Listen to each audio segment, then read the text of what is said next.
Greetings, my movie geeks. Now, I've been wanting to see The Fabelmans since I knew of its existence a while ago. Watching documentaries about Spielberg's early life and filmmaking has always interested me. He is one of the best. So The Fabelmans should be right up my street.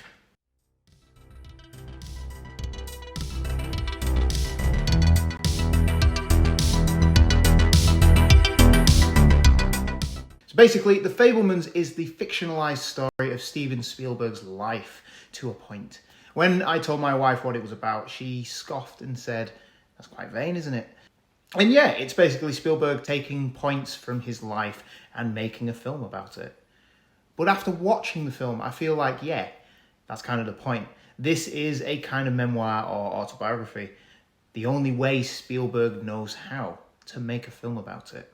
I know this film came out in the US late last year, but I wasn't able to see it until now. What I really enjoyed about this film is how it goes about teaching Sammy Fabelman, Spielberg's on-screen self, about everything from his parents, secrets, lies, antisemitism, and even filmmaking.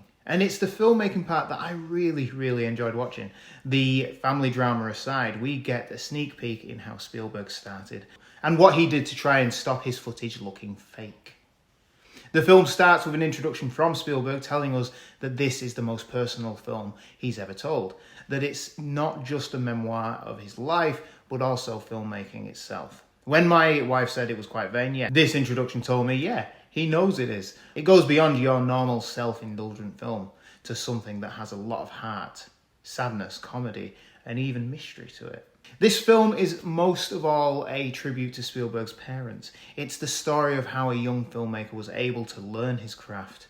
Tumultuous events went on at home with his parents. He is making peace with those times and his parents. The major theme here is empathy, going deep into the characters of his parents. He's showing what went on and what he forgives them for.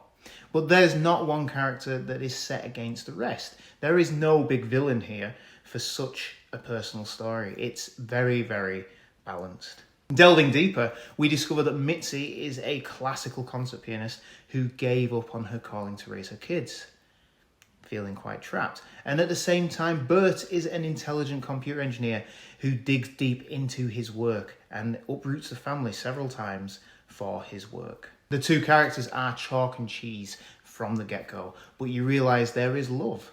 Not always for each other, but there is love there. How the problems at home, the constant moving across country allowed Sammy Fabelman to hone his filmmaking to become a great filmmaker. The Fabelmans is an entertaining faux documentary that comes from a place of love. There's sadness, mystery at times, love and laughter all thrown in, and I thoroughly enjoyed it. But it feels like this is the culmination of all the stories Spielberg has told, or at least the themes within his films. Who recalls the scene of Roy crying in the bath in Close Encounters? Come on, you guys! Come on!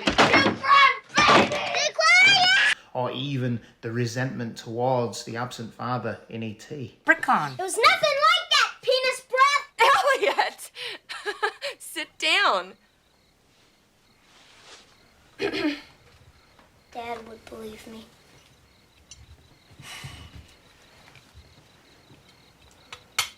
Maybe you ought to call your father and tell him about it.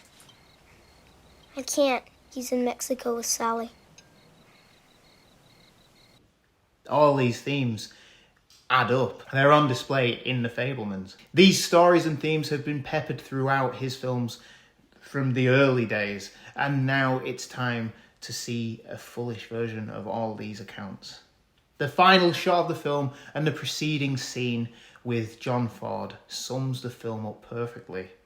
Life is all about how you look at it, and as Spielberg is nearing 80 years old, it seems that now he can look back on his life and see it from a different perspective.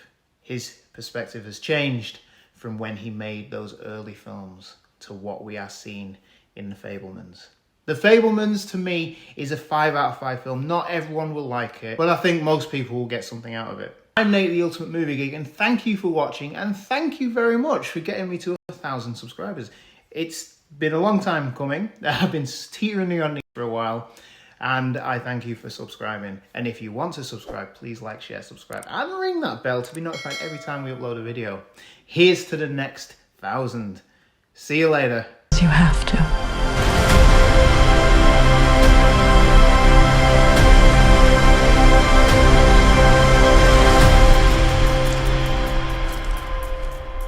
What was your favorite part?